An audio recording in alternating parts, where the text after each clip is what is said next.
하나님을 찬송하리로다. 그가 내 기도를 물리치지 아니하시고 그의 인자하심을 내게서도 거두지 아니하셨도다. 아멘. 찬송가 10장 하나님께 찬양드립니다.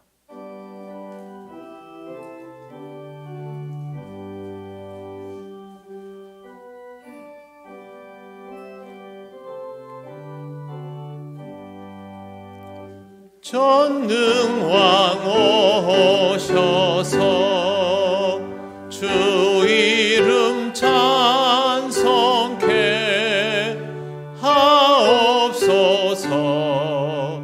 영광과 권능의 성부여셔서 우리를 다스려 주옵소서. 강생한 성자여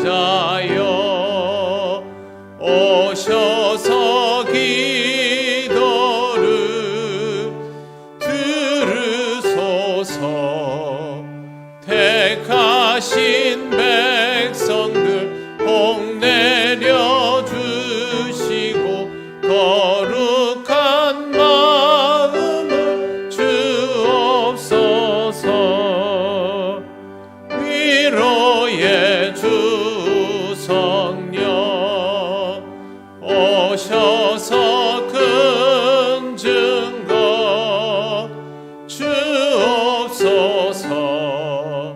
전능한 주시여 각 사람 맘에서 떠나지 마시고 계십소서. 삼위일체께 한없는 찬송을 드립니다. 존귀한 주님을 영광 중 배웠고 영원히 모시게 하옵소서.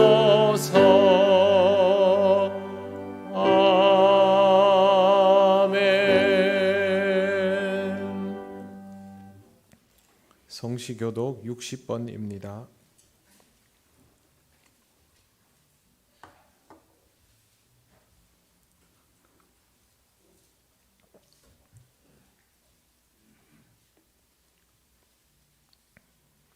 여호와여, 주께서 나를 살펴보셨으므로 나를 아시나이다.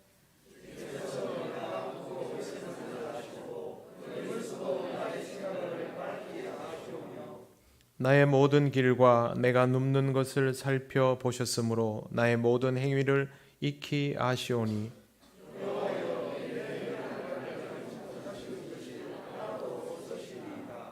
내가 주의 영을 떠나 어디로 가며 주의 앞에서 어디로 피하리까?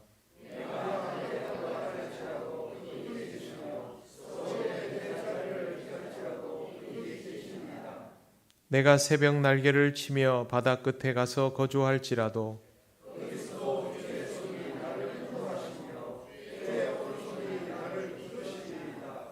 하나님이여 나를 살피사 내 마음을 아시며 나를 시험하사 내 뜻을 아옵소서.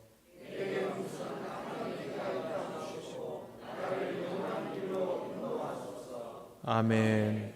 나는 전능하신 아버지 하나님 천지의 창조주를 믿습니다. 나는 그의 유일하신 아들 우리 주 예수 그리스도를 믿습니다.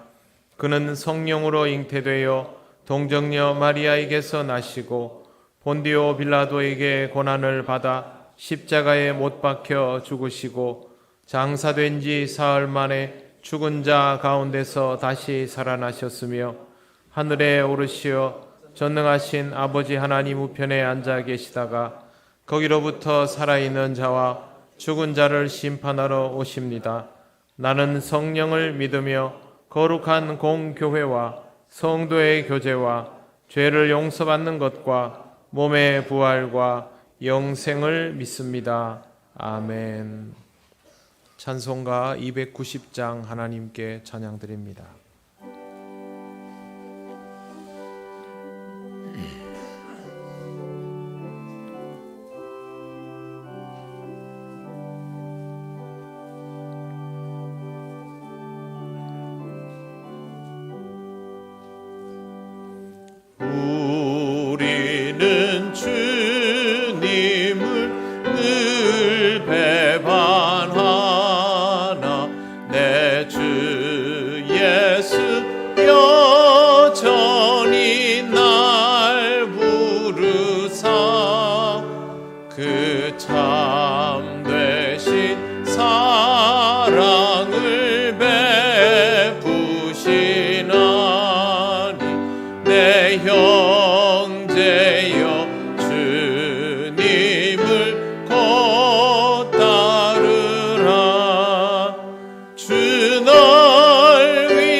복락과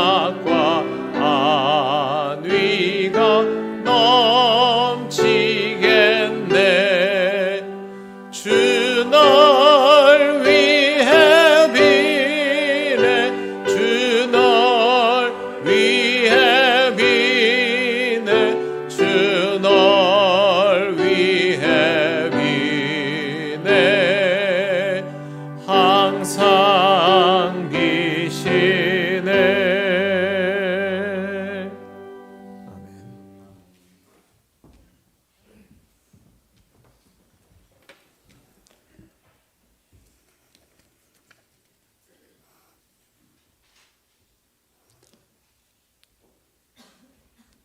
거룩하신 하나님 아버지, 복된 성의를 허락하여 주시고 우리의 마음을 하나로 모아 살아계신 주님께 예배드릴 수 있는 은혜에 감사를 드립니다. 하나님의 도움이 없이는 잠시도 생명을 유지할 수 없는 연약한 저희들을 지난 한 주간도 여러 모양과 형편 속에서 보호해 주시고 인도해 주시고 가르쳐 주신 그 신 은혜와 사랑에 감사드립니다. 하나님의 사랑과 은총 속에 살아가고 있는 저희들, 지난 한 주간 삶을 이 시간 다시 한번 뒤돌아볼 때 하나님 앞에 죄인일 수밖에 없음을 고백합니다. 자비가 풍성하신 사랑의 하나님 아버지, 그리스도께서 저희들을 위해 흘리신 십자가의 보혈을 의지하여 이 시간 주님 앞에 머리 숙였사오니 아버지 하나님, 저희들의 죄를 용서하여 주옵소서. 이제 후로는 진정으로 죄에서 떠난 삶을 살도록 노력하며 하나님이 기뻐하시는 삶을 살아갈 수 있도록 인도하여 주시옵소서. 아버지 하나님, 이 나라와 민족을 보호하여 주옵소서. 죄악으로 만연한 이 사회를 정화시켜 주시고 밝은 빛으로 인도하여 주옵소서. 이 나라 모든 위정자들에게 하나님의 말씀을 깨달을 수 있는 가난한 마음을 주사 주 앞에서 겸손하게 하시고 애타는 심령으로 이 나라와 민족을 이끌어갈 수 있도록 도와주시옵소서. 모든 불의와 부조리를 버리고 하나님의 공의로운 법을 따르게 하여 주시옵소서. 하나님 교회 안에서 이루어지는 모든 사업과 사역들이 하나님 뜻대로 이루어지게 하옵소서. 연약한 우리의 계획과 지혜가 아니라 전능하시고 지혜가 무한하신 하나님만 의지하여 이루어갈 수 있도록 인도하여 주시고 우리 교회가 다음 세대를 위하여 준비하고 기도하면서 변화되어가는 교회가 될 수 있도록 기도하오니 아버지 하나님 도와주시옵소서. 이 시간 슬픔과 낙심 중에 좌절하고 있는 심령 위에 주님의 사랑으로 위로와 평안을 허락하여 주시고 슬픔이 기쁨으로 낙심이 희망으로 바뀌는 역사가 나타나게 하여 주옵소서. 우리 모든 성도들의 삶이 하나님의 말씀을 따라 살아갈 수 있는 믿음과 용기와 희망을 주시기를 간절히 기도드리오니 아버지 하나님 긍휼히 여겨 주옵소서. 주님의 복된 진리의 말씀을 들고 단위에 서신 담임 목사님을 성령의 능력으로 붙드셔서 주님의 말씀을 듣고 거듭나고자 모인 모든 성도들에게 생명과 소망이 넘치는 말씀을 전하실 수 있도록 하여 주시옵소서. 예배를 듣기 위하여 수고하는 모든 손길들 기억하여 주시옵고 우리를 위하여 십자가에 달리시고 3일 만에 부활하신 예수님의 이름으로 기도드립니다. 아멘.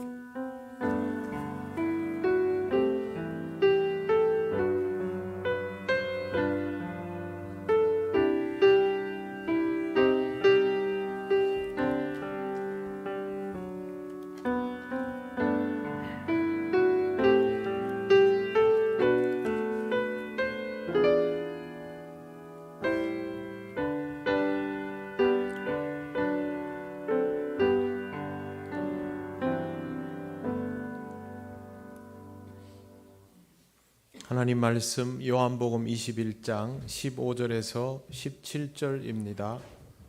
이 말씀은 신약성경 184쪽에 있습니다.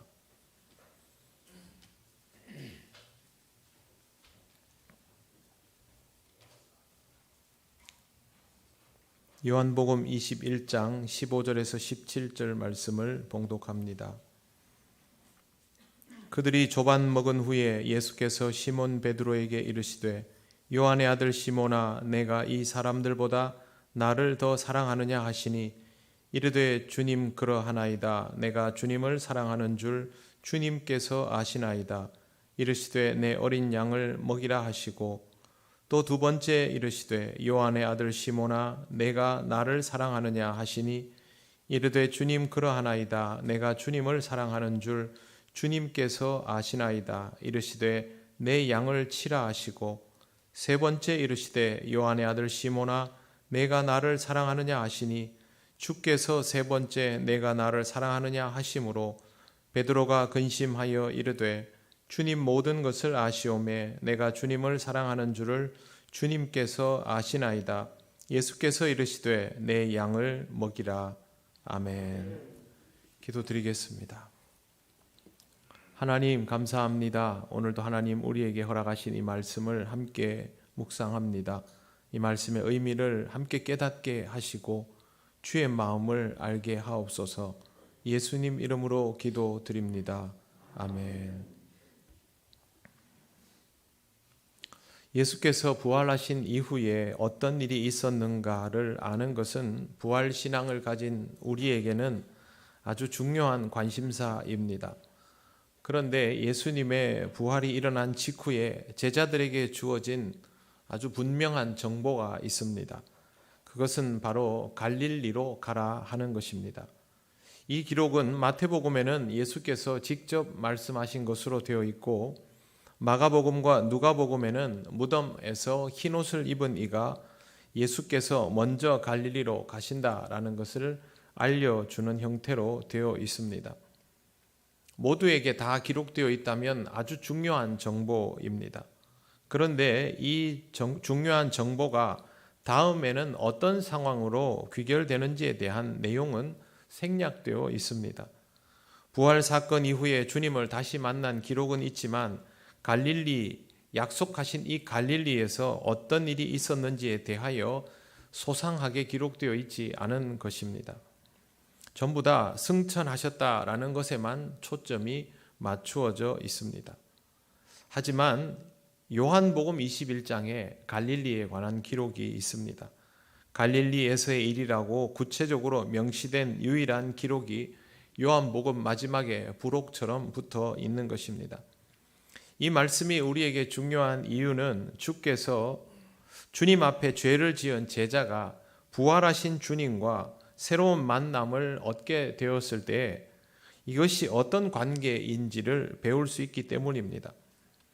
주님을 그토록 맹렬히 부인했던 베드로가 크게 뉘우쳤다라는 말은 있지만 다시 만났을 때 주님과의 그 만남이 어땠는지는 다른 곳에는 전혀 없지 않습니까?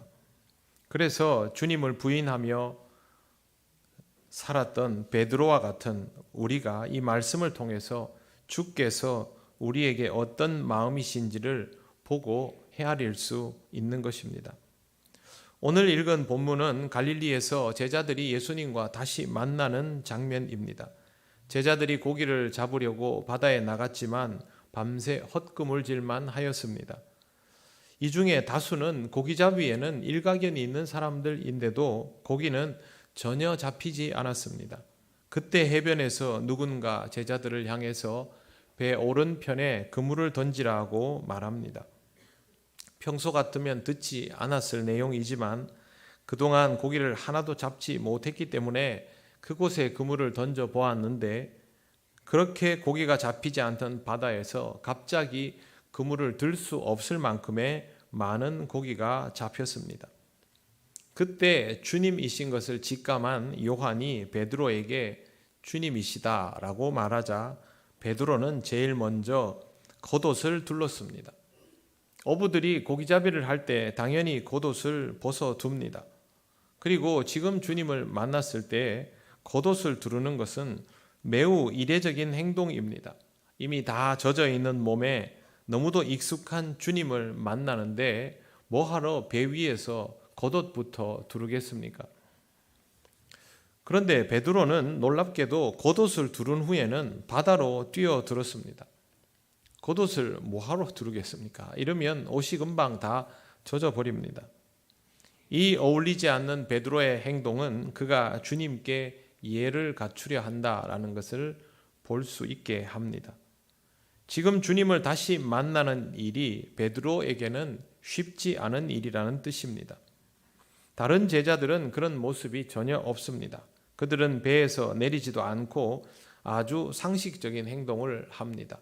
작은 배로 고기를 옮긴 다음에 더 가까이 나아오고 그 다음에 주님을 만나려고 하는 것이죠. 그런데 베드로는 90m 정도 떨어진 물에 뛰어들었습니다. 그것도 헤엄치기에 불편한 겉옷을 굳이 두르고 말이죠. 베드로에게 이 만남은 너무도 바랬던 것이지만 동시에 매우 어려운 것이다 라는 뜻입니다. 주님께 죄를 지은 인생과 주님의 새로운 만남은 이와 같을 수밖에 없습니다. 너무도 반갑지만 너무 부담스럽기도 한 것입니다. 아니나 다를까 예수께서 식사를 마치고 베드로에게 질문을 하십니다. 15절 말씀을 한번 보시겠습니다. 그들이 조반 먹은 후에 예수께서 시몬 베드로에게 이르시되 요한의 아들 시몬아 내가 이 사람들보다 나를 더 사랑하느냐 하시니, 예수님의 질문은 우선 내가 다른 제자들이 나를 사랑한 것보다 더 나를 사랑하느냐라는 것이었습니다. 예수님은 왜 이렇게 질문하셨을까요?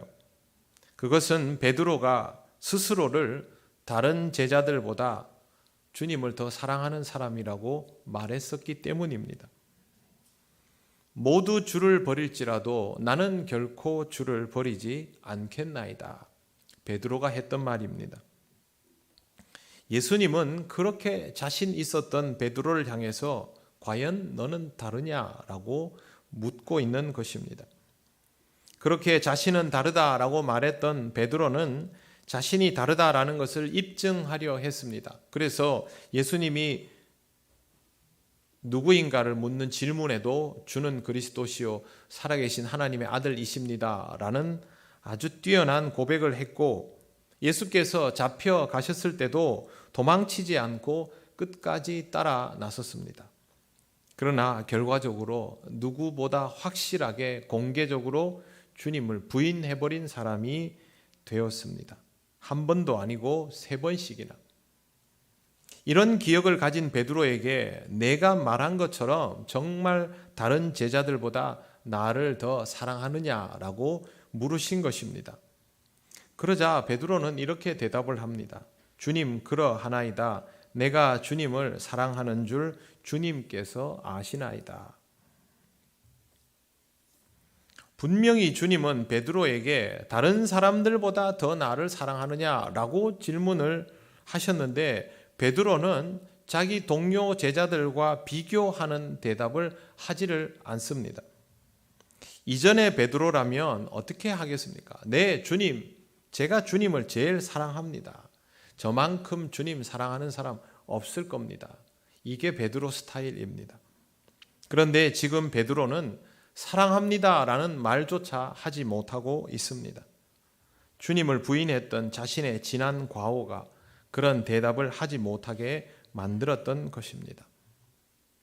하지만 베드로가 이런 식의 대답을 하고 있다고 해서 주님을 사랑하지 않는 것은 아니었습니다. 주님을 부인하였지만 주님을 사랑하는 마음은 그대로였던 것입니다. 그래서 내가 주님을 사랑하는 줄 주님께서 아시나이다 라고 대답하고 있습니다. 우리의 마음도 이와 같다라는 것을 여러분은 생각하며 사십니까? 주님을 사랑하지 않는 것은 아니지만 주님께 감히 사랑한다고 말할 수 없을 만큼 자주 주님을 부인하는 것이 우리 자신인 것을 알고 계십니까? 우리는 알고 있어야 합니다. 만약 그것을 모른다면 여러분은 주님을 부인하지 않는 사람이 아니라 부인한 것을 깨닫지 못하고 살아가는 사람에 불과할 것이기 때문입니다. 내가 주님을 사랑한다고 해서 주님을 부인하지 않는 것은 아닙니다. 베드로처럼 주님을 사랑하여도 어느 순간 한계에 직면하면 부인해 버립니다. 그러니 우리의 대답은 십자가 사건 이전의 베드로처럼 당당한 것이 아니라 부활하신 주님을 만난 베드로처럼 말할 수 없는 진심이어야 하는 것입니다. 이런 진심으로 주님을 대하셔야 주님과의 교통이 비로소 시작됩니다. 주님은 다 알고 계십니다. 주님께서 내가 나를 사랑하느냐라고 물으신 것은 베드로의 진심을 몰라서가 아닙니다. 베드로의 속마음을 왜 모르시겠습니까? 그의 진심을 알고도 물으시는 이유는 이 물음이 베드로를 깨우기 때문입니다. 내가 나를 사랑하느냐라는 질문을 받은 베드로는 대답을 하고 싶어도 할 수가 없습니다. 이미 거짓 고백을 한번 해버렸기 때문에 또다시 그와 같은 말을 한다는 것은 의미가 없는 것을 아는 것입니다. 그래서 내가 주님을 사랑하는 줄 주님께서 아시나이다 라고 대답하고 있습니다. 지금 베드로가 할 수 있는 것은 주님 앞에 자신을 내어 보이는 것밖에 없습니다. 그러기 위해 이 질문을 듣고 자신을 한번 더 들여보아야 합니다. 정말 내가 주님을 사랑하고 있는가라고 살펴보아야 합니다. 내가 나를 사랑하느냐라는 이 질문 앞에서 사랑합니다라고 대답하지 말고 이 질문을 받는 나는 어떤 존재인지를 먼저 들여다보시기를 바랍니다. 그리고 그 다음에 주님 앞에 진심을 내어 보이시기를 바랍니다. 이것이 죄인임을 인정하는 자가 주님 앞에서 가져야 할 태도입니다. 예수님은 베드로에게 이렇게 말씀하십니다. 내 양을 먹이라. 내 양을 먹이라 하는 말을 어떻게 이해해야 할까요? 너에게 맡긴다. 이 말은 너를 믿는다입니다. 이 답은 조금 남겨두겠습니다. 더 시급한 문제는 예수께서 똑같은 질문을 다시 하고 계신다는 것입니다. 16절입니다. 또 두 번째 이르시되 요한의 아들 시몬아 내가 나를 사랑하느냐 하시니 반가웠지만 쥐구멍이라도 있으면 들어가고 싶은 베드로에게 이렇게 같은 질문을 두 번 던지시면 얼마나 난처하겠습니까? 이미 첫 번째 질문에서 베드로는 주님께 자신의 마음을 열어 보였습니다. 그런데 다시 이 질문을 하시면 베드로는 또 대답을 할 수밖에 없습니다. 대답을 할 수가 없는데 대답을 해야 한다라는 것은 다시 한번 고통스럽게 자신을 들여다보아야 한다라는 뜻입니다. 자신이 알지 못했던 진짜 내면이 또 있는지를 더 깊이 들여다보아야 하는 것입니다. 신앙에서 이 과정은 매우 중요하고 또 필요합니다. 왜냐하면 베드로 자신이 주님을 부인할 줄 생각도 못했기 때문입니다. 생각지도 않았는데 자기가 주님을 부인해 버렸지 않습니까? 자신도 몰랐던 실체가 자기 내면 깊숙한 곳에 자리하고 있었던 것입니다. 그러니 베드로는 두 번째 질문에 답하기 전에 자기가 또 그럴 수 있는 사람인 것을 인정하며 자신의 내면을 깊이 들여다 보아야 합니다. 물론 베드로가 지금 할 수 있는 대답은 조금 전과 똑같습니다. 내가 주님을 사랑하는 줄 주님께서 아시나이다. 이 말은요, 주님이 모른다 하시면 소용이 없습니다 라는 말이기도 합니다.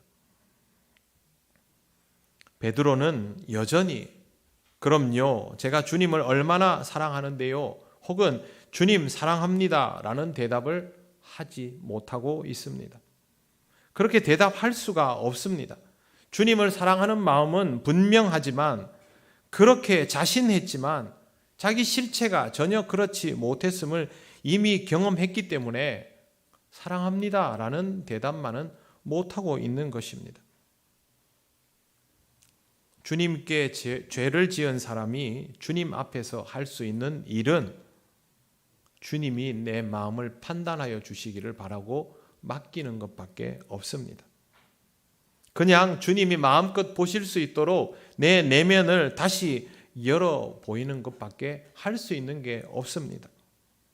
열정적인 나, 호기로운 나, 당당하게 사랑을 고백했던 나, 그것이 주님 앞에서의 실체일 것 같지만 그렇지 않습니다. 그런 나는 주님을 부인하는 나에 비하면 내 인생에서 오히려 허상에 가깝습니다. 우리에게는 이 둘이 다 있습니다. 주님 앞에 당당히 사랑을 고백할 수 있는 나, 주님을 사랑하면서도 그렇게 할 수 없는 나 자신이 다 있는 것입니다. 판단은 주님만 하십니다. 우리가 할 것은 주님 앞에 우리 자신을 내어 보이는 것밖에 없습니다. 죄인인 나와 그런 죄인을 다시 찾으시는 주님과의 대화가 무르익어 갈수록 나의 실체를 더욱 깊이 깨닫는 자리가 되어가야 합니다. 이것을 위해서 주님은 같은 질문을 계속 던지시는 것입니다. 여러분, 똑같은 질문을 계속 받으면 생각이 점점 깊어질 수밖에 없습니다. 의식하지 못했던 것들을 의식할 수밖에 없고 내 영은 이 질문 앞에서 깨어날 수밖에 없는 것입니다. 주님께서 우리에게 같은 질문을 계속 하시면 여러분의 인생에 주님이 그런 식으로 똑같은 상황 속의 질문들을 계속 던지신다면, 같은 대답을 할 수밖에 없는 상황이라면 그것을 깊이 묵상하시기를 바랍니다. 당연히 나는 주님을 사랑하지요. 그렇게 대답을 하고 있는데도 내가 나를 사랑하느냐라고 또 물으시면 조금 더 깊이 고민해야 하는 것입니다. 내가 나를 사랑하느냐라는 질문은 우리에게 어떤 식으로 다가올까요? 아마 이렇게 다가올 것입니다. 주님을 사랑하느냐라는 질문으로 그게 아니고요. 내가 그를 사랑하느냐? 내가 저 사람을 사랑하느냐? 내가 그들을 정말로 사랑하느냐? 내가 함께 다니고 교회 다니고 있는 교인들을 사랑하느냐? 내가 우리 교회 아무개를 사랑하느냐? 이런 식으로 계속 우리에게 물으실 것입니다. 주님은 다시 베드로에게 질문하십니다. 벌써 세 번째입니다. 17절 보십시오. 세 번째 이르시되 요한의 아들 시몬아 내가 나를 사랑하느냐 하시니 주께서 세 번째 내가 나를 사랑하느냐 하심으로 베드로가 근심하여 이르되. 오늘 여기에 15, 16, 17절에 나오는 사랑한다라는 표현은 헬라어 단어가 두 개가 사용되고 있습니다. 15절, 16절에는 아가파오가, 17절에는 필레오가 사용되고 있습니다. 그동안 많은 사람들이 이 두 개의 단어가 미묘하게 다른 것을 가지고 여기에 의미를 많이 부여하려고 했는데요. 그럴 필요 없습니다. 왜 그러냐 하면 예수님과 베드로의 대화는 실질적으로 아람어로 주고받았을 가능성이 99.9%입니다. 아람어는 사랑이란 단어가 여러 개가 아닙니다. 그냥 하나를 쓰고 그 하나가 제법 복잡한 의미를 가질 수 있는 그런 형태로 되어 있습니다.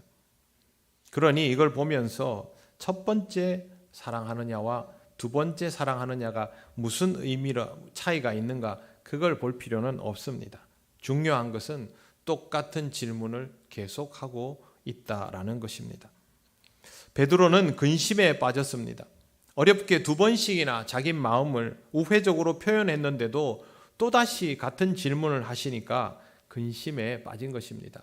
근심에 빠졌다는 이 질문을, 이 단어를 다르게 해석하면요, 상처를 입었다는 뜻입니다. 실제로 몇 가지 번역본은 베드로가 상처를 입었다라고 기록하고 있습니다. 이런 질문 받으면 별의별 생각이 다 나고 낙심하게 됩니다. 나는 이제 주님께 신뢰받을 수 없는 사람인가? 결국에는 여기에 도달하게 되는 것이죠. 그런데 역시 할 수 있는 대답은 하나밖에 없습니다. 주님 모든 것을 아시오매 내가 주님을 사랑하는 줄을 주님께서 아시나이다. 그런데 오늘 우리가 읽은 이 내용을요 자세히 보면 예수님과 베드로는 제대로 된 대화를 주고받고 있지 않다라는 걸 알 수 있습니다. 베드로의 마음을 이미 아시는 주님은 베드로에게 답을 들을 필요가 없습니다. 그것도 3번씩이나 물을 필요는 더더욱 없습니다. 사랑 고백이 필요한 것도 아니지 않습니까? 이미 베드로는 주님을 입술로 부인해 버렸던 사람인데 그가 입술로 다시 고백하는 것이 무슨 의미가 있습니까? 인간이 맹세하면 지키는 그런 존재입니까? 어림도 없습니다. 그리고 베드로는 주님께 대답도 제대로 못했습니다. 고백하지 못했습니다. 내가 주님을 사랑하는 줄을 주님께서 아시나이다. 이게 베드로의 고백은 아니지 않습니까? 베드로가 이렇게 힘들게 말했는데 주님이 나는 모르겠는데 이러면 끝입니다. 그러니 이 질문은 대답이 필요 없는 질문입니다. 베드로에게는 말할 수 없이 부담스럽지만 대답이 필요 없습니다. 베드로는 고백도 못했고요. 그럴 자격이 없다는 것을 자기 자신도 알았기 때문이죠. 그런데 주님은 이미 처음부터 답을 가지고 계셨습니다. 내 양을 먹이라, 내 양을 치라, 내 양을 먹이라. 이미 답을 다 정해놓고 이렇게 부담스러운 질문을 3번씩이나 하신 이유는 베드로를 각성하게 하시기 위함입니다. 주님의 양을 먹이고 치는 일이 너무도 힘들고 부담스러운 일이기 때문입니다. 대답은 할 수 있습니다. 베드로 신앙 고백 시원하게 잘했지 않습니까? 그러나 실제로 그런 신앙 고백이 필요한 상황에 부딪히니까 이 고백이 연기처럼 사라져 버렸습니다. 지금도 예수님께서 내 양을 먹이라 이렇게 하시면 대답 시원하게 할 수 있습니다. 그런데 이게 무슨 의미입니까? 실제로 감당하지 못하면 허사가 되는데요.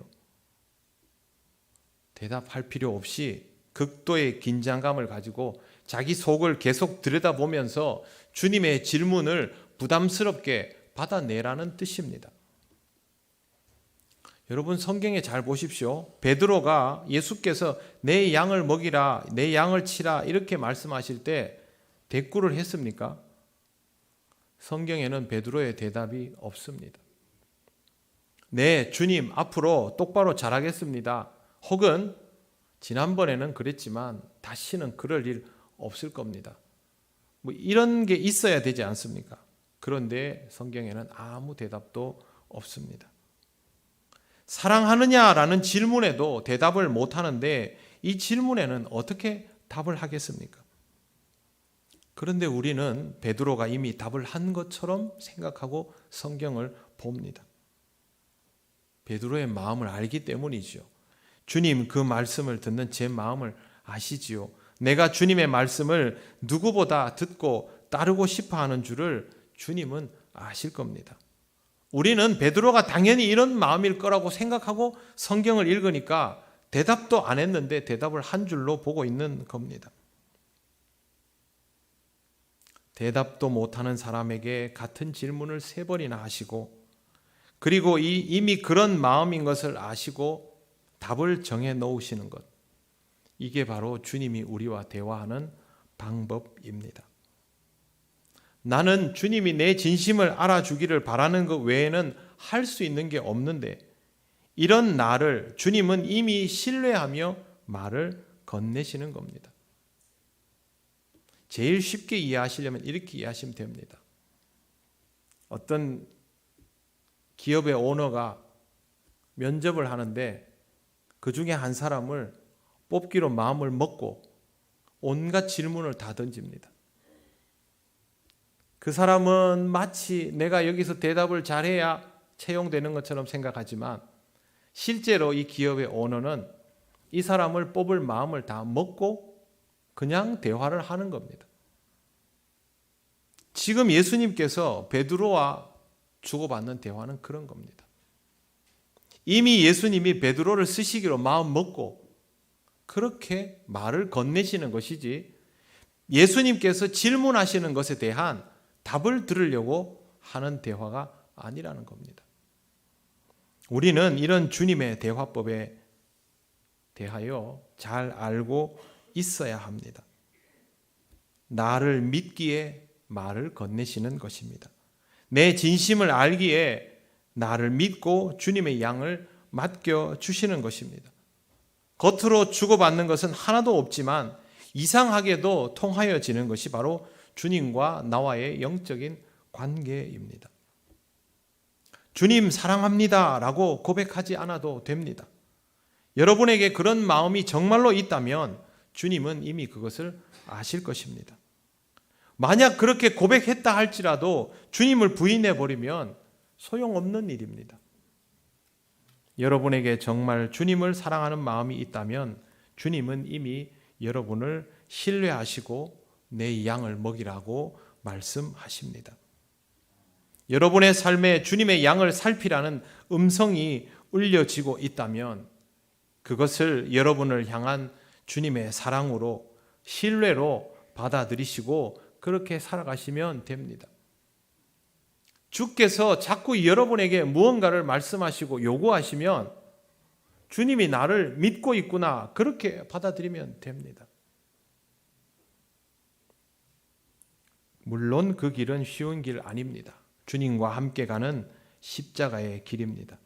예수님은 이 길의 무거움을 18절에 이렇게 말씀해 주셨습니다. 내가 진실로 진실로 내게 이르노니 내가 젊어서는 스스로 띠띠고 원하는 곳으로 다녔거니와 늙어서는 내 팔을 벌리리니 남이 내게 띠띠우고 원하지 아니하는 곳으로 데려가리라. 자신의 바램과 의지는 전혀 고려되지 않는 고난의 길이 될 것이라 말씀하십니다. 그러나 무슨 상관입니까? 주님을 사랑하는 게 내 진심이면 그걸로 충분합니다. 여러분, 사랑해서 하는 행동에는 후회가 없습니다. 주님은 단 한 번도 베드로에게 왜 배신했느냐고 묻지 않았습니다. 이미 신뢰하시는 주님, 여러분에게 말을 건다는 것 자체가 주님이 이미 여러분을 신뢰하고 있다는 것입니다. 그러면 그 주님과 영으로 대화하시기 바랍니다. 입술의 고백이 아니라 침묵의 답변을 하시기를 바랍니다.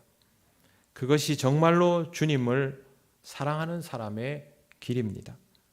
이렇게 살아가는 사람은 주님을 사랑하는 마음으로 주님과 같은 마음으로 이웃을 보고 세상을 보게 되어 있습니다. 예수님의 제자들은 예수님 없이 이 땅을 살아갈 때에 비로소 제자다웠다는 것을 잘 기억하시기를 바랍니다. 그들은 다 자신의 부족함을 주님 앞에 힘겹게 인정했던 사람이지만 이미 주께서 신뢰하여 주셨기 때문에 그 길을 갈 수 있었습니다. 여러분의 삶이 그와 같기를 하나님은 원하십니다. 주님 앞에 여러분의 내면을 드러내 보이는 침묵의 고백으로 순종하며 따르는 그리스도인의 삶을 살아가시기를 바랍니다. 기도드리겠습니다. 하나님 감사합니다. 우리가 주님을 사랑한다 말하기도 참 부끄럽지만 그러나 우리의 마음을 주님은 아시기에 오늘도 우리에게 기회 주시고 은혜 주심을 감사드립니다.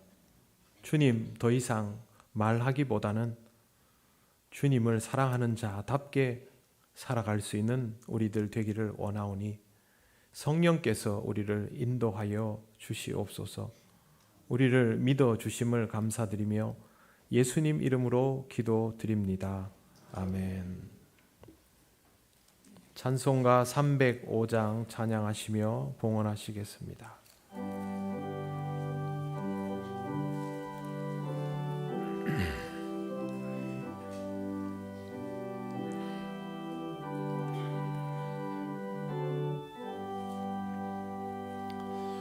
나 같은 죄인 살리신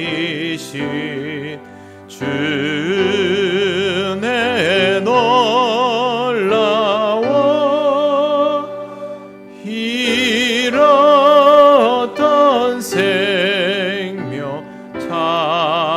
잡고 광명을 얻었네. 큰 죄악에서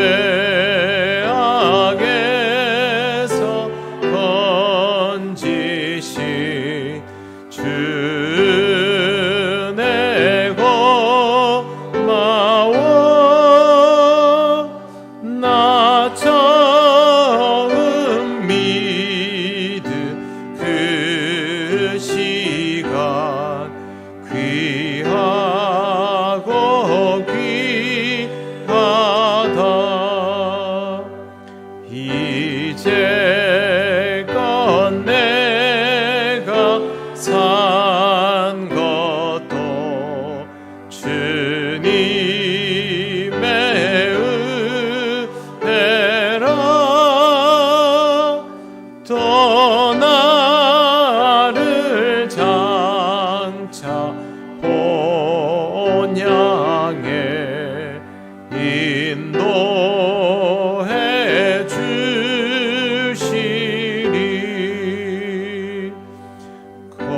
거기서 우리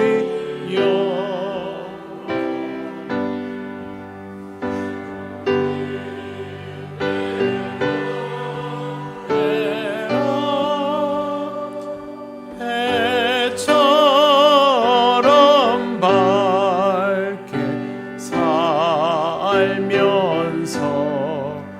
그 찬양하리라.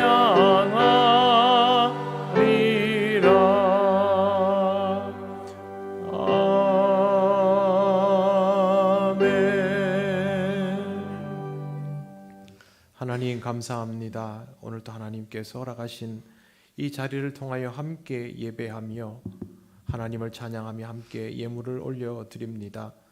우리에게 주신 것들의 귀함을 알며 그것이 하나님의 사랑임을 깨닫고 봉헌하오니 하나님 우리의 예물을 기쁘게 받아주시고 이 땅의 많은 생명들을 살리는 일에 쓰여지게 하옵소서.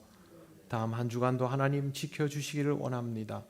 어렵고 힘든 시기이지만 하나님의 자녀답게 살게 하시고 주신 것들을 지혜롭게 사용하여 하나님의 영광을 드러내는 삶이 되게 하옵소서. 예수님 이름으로 기도드립니다. 아멘.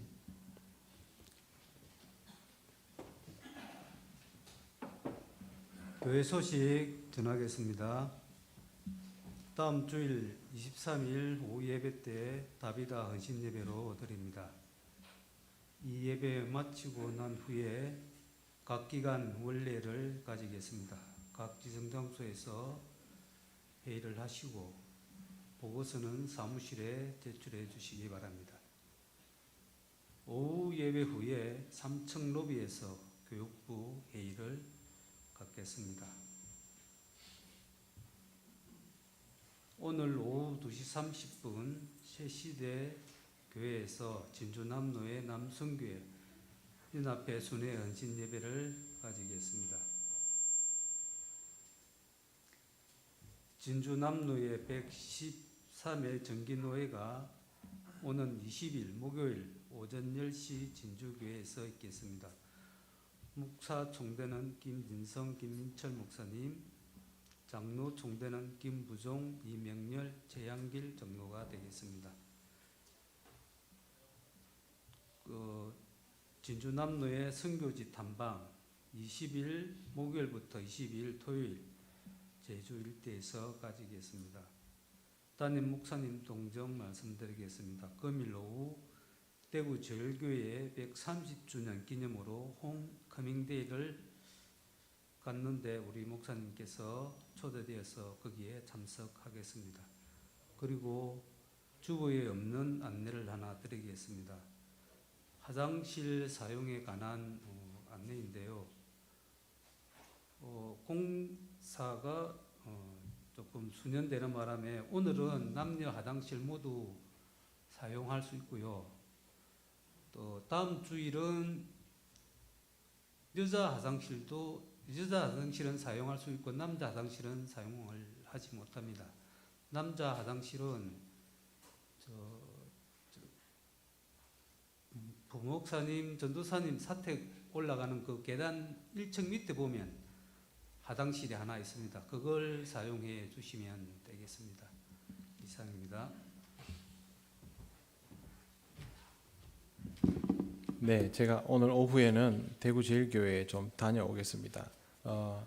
공식적으로 가는 거는 17년 만이고 우리 교회를 제외하고는 제일 오래 사역하던 곳입니다. 아마 가서 만나면 제 얼굴 보면 제가 얼마나 잘 지내는지 그분들이 잘 아실 겁니다. 가서 교회 자랑도 좀 하고 올 생각입니다. 잘 다녀올 수 있도록 기도해 주십시오.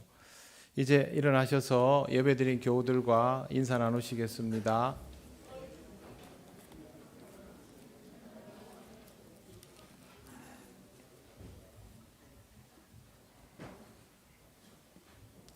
찬송가 635장 주기도문 찬양 드립니다.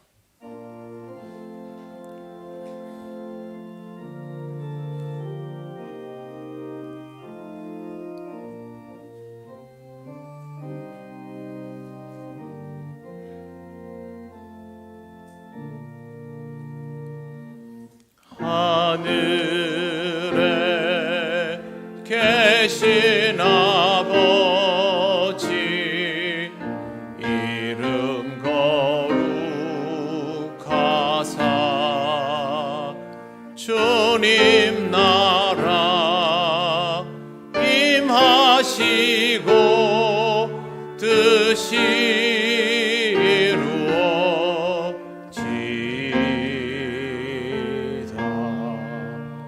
일용할 양식 주시고 우리들의 큰 죄 다 용서하옵시고 또 시험에 들게 마시고 악에서 구원하소서. 대개 주의 나라 주의 권세 주의 영광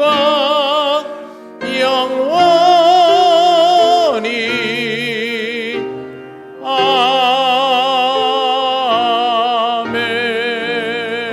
아멘. 우리 주 예수 그리스도의 크신 은혜와 하나님 아버지의 놀라우신 사랑과 성령님의 교통하시고 인도하여 주심에 마음의 깊은 고백으로 주님 앞에 나서며 주님 기뻐하시는 삶을 살아가기를 원하는 이 시간 예배하는 권속들 위에 영원토록 함께 하시기를 간절히 축원하옵나이다. 아멘.